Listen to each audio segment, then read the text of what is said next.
Kwa majina ni Francis Mutonga, mzazi hapa Muusini Primary School. Shule yetu iko Mavoloni, na kulingana na venye mnaona shule hii, hakuna darasa ambayo ni kama darasa. Hakuna madirisha, hakuna milango, na shule ni registered, inajulikana kwa serikali. Inajulikana sababu iko na walimu wameajiriwa na serikali. Haya, mara tunapata ripoti ya shule hii sio registered, haijulikani na serikali. Tumelipa mara 2 ati tu register shule. Hii shule yetu ni kama haijulikani.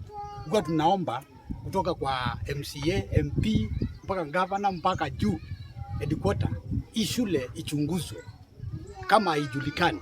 Sababu kama wakati huu kama ministry haijui, tujue. Sababu haiwezekani kuwa ati tuna register. Mara ya kwanza tuliregister kila mzazi 250. Haya, ikawa hiyo pesa bado tukakuta shule bado haija get registered. Tukaja tukaregister tena. So far bado hatujapata cheti cha kuonyesha shule yetu ni registered. Hii shule ni kama imeachwa sana. Ukiangalia hii darasa ilianguka, ilijengwa 208. Ukiangalia ujenzi yenye ilijengwa, ukarabati yenye ulitumiwa, kuna pesa ilikuliwa, sababu wakati ule pesa ilikuwa inakuja na inaanguka kwa mkono ya mwalimu na anatafuta mafundi. Ukiangalia venye iko ilijengwa kwa ustadi ambao sio ustadi. Hiyo ndio imesababisha hata hizi zenye zimesimama zimepasuka pasuka. Kwa hivyo tuko katika hali ya hatari. Tunaomba serikali yetu ichunguze, na sisi kama wazazi tumefika kiwango ya kusema hapana. Sasa shule yetu haitaanguka sababu watoto wetu hawataangukiwa na madarasa. Tumefika wakati ya kusema hapana. Hata kama ni kutoa watoto wetu tutoe, mpaka serikali ije iangalie, ijue ni msaada gani itatupea tupate madarasa ili watoto wetu wawe safe. Sababu hata hii madarasa mnaona imesimama, hii ya matofali, yote ingine imeinama. Wakati wote inaweza anguka. Kwa hivyo sasa serikali iingilie kwa haraka, ama tutoe watoto wetu wakae nyumbani, tujengewe shule na serikali, ndio tupate haki yetu. Kwa sababu tuko Kenya na shule yetu inajulikana. Kama shule yetu haijulikani na serikali, tuambiwe. Muusini. Kwa majina ni Boniface mutinda. Tumekuja hapa kama wazazi siku ya leo.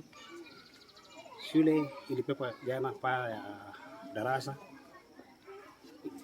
siku 3. Ya katikati ndio ilipebwa. So ika affect zingine zile za pande hii na pande ile. So tunahitaji kwa MP sana tunamuomba atusaidie kwa shule ya Muusini, kwa sababu watoto wenye wako nje saa hii darasa kama 3 hivi, watoto kama 214 out of 248, kwa sababu madarasa yenye ilibaki watoto hawezi ingia ndani ya shule. So tuomba msaada kama MP, utatusikia, na kama watusikia sasa, tuomba usaidizi kwa shule, kwa kuwa hii sio kama shule zingine ziko yata. Hitaji MP tuangalie, kwa sababu shule yote daraja ya kutegemea tu ni moja. Zingine hata ukiingia si kama darasa. Hata ukiambiwa pengine watoto huwa wanasoma ndani, huwezi kukubali kama wanasoma ndani. Tunaomba kwa yote tu atakaye tusikia, mwenye anatuona na atakaye sikia sauti ya Muusini Primary, tunaomba usaidizi. Tukianza na MP, wale wengine wako na moyo wa kusaidia, jamani tusaidieni. Na mimi kwa majina naitwa Rose Ngei, mzazi wa Muusini Primary School, na nikitazama shule yetu iko na shida nyingi, tukianzia kwa madarasa. Kama vile mnaona darasa yetu, watoto wetu wameingia asubuhi tukakuta darasa imeanguka, na tunaomba tu kwa heshima mtusaidie kama viongozi wetu ambao tuliwachagua.